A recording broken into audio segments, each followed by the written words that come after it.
This is what a keto fridge kind of looks like. A few items. We have Jello, which is really good. It's sugar-free. Heavy whipping cream.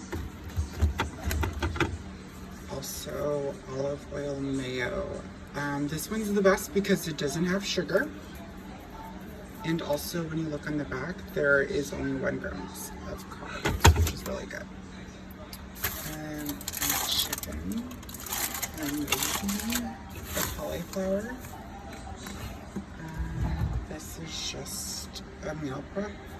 A lot of cheese. That's pretty much it. What do you guys have?